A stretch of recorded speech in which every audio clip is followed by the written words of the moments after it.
Capítulo 26. O autor hesita. Súbito ouço uma voz: Olá, meu rapaz, isto não é vida. Era meu pai, que chegava com 2 propostas na algibeira. Sentei-me no baú e recebi-o sem alvoroço. Ele esteve alguns instantes de pé, a olhar para mim, depois estendeu-me a mão com um gesto comovido. Meu filho, conforma-te com a vontade de Deus. Já me conformei, foi a minha resposta, e beijei-lhe a mão. Não tinha almoçado, almoçamos juntos. Nenhum de nós aludiu ao triste motivo da minha reclusão. Uma só vez falamos nisso, de passagem, quando meu pai fez recair a conversa na regência, e foi então que aludiu à carta de pêsames que um dos regentes lhe mandara. Trazia a carta consigo, já bastante amarrotada, talvez por havê-la lido a muitas outras pessoas. Creio haver dito que era de um dos regentes.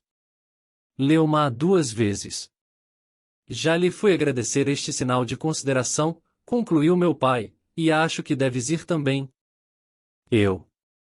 Tu, é um homem notável, faz hoje as vezes de imperador. Demais trago comigo uma ideia, um projeto? Ou, sim, digo-te tudo, trago 2 projetos, um lugar de deputado e um casamento. Meu pai disse isto com pausa, e não no mesmo tom, mas dando às palavras um jeito e disposição, cujo fim era cavá-las mais profundamente no meu espírito. A proposta, porém, desdizia tanto das minhas sensações últimas, que eu cheguei a não entendê-la bem. Meu pai não fraqueou e repetiu-a, encareceu o lugar e a noiva. Aceitas? Não entendo de política, disse eu depois de um instante, quanto à noiva, deixe-me viver como um urso, que sou. Mas os ursos casam-se, replicou ele. Pois traga-me uma ursa. Olhe, a ursa maior. Riu-se meu pai, e depois de rir, tornou a falar sério. Era-me necessária a carreira política, dizia ele, por 20 e tantas razões, que deduziu com singular volubilidade, ilustrando-as com exemplos de pessoas do nosso conhecimento. Quanto à noiva, bastava que eu a visse, se a visse, iria logo pedi-la ao pai, logo, sem demora de um dia. Experimentou assim a fascinação, depois a persuasão, depois a intimação, e eu não dava resposta, afiava a ponta de um palito ou fazia bolas de miolo de pão, a sorrir ou a refletir, e, para tudo dizer, nem dócil nem rebelde à proposta. Sentia-me aturdido. Uma parte de mim mesmo dizia que sim, que uma esposa formosa e uma posição política eram bens dignos de apreço, outra dizia que não, e a morte de minha mãe me aparecia como um exemplo da fragilidade das coisas, das afeições, da família. Não vou daqui sem uma resposta definitiva, disse meu pai.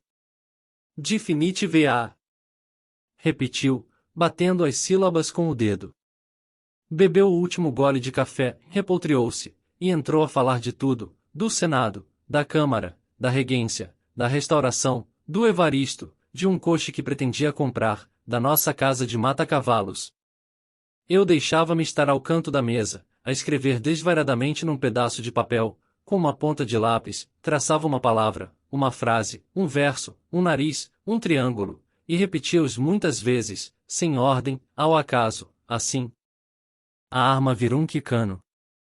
A arma virou um quicano. A arma virou um quicano. A arma virunque. A arma virunque cano. Virunque.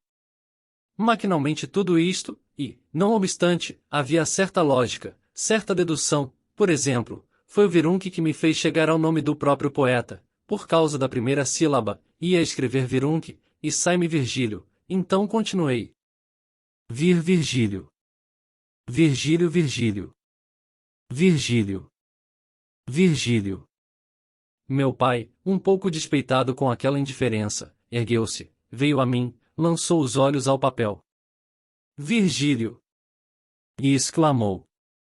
És tu, meu rapaz, a tua noiva chama-se justamente Virgília.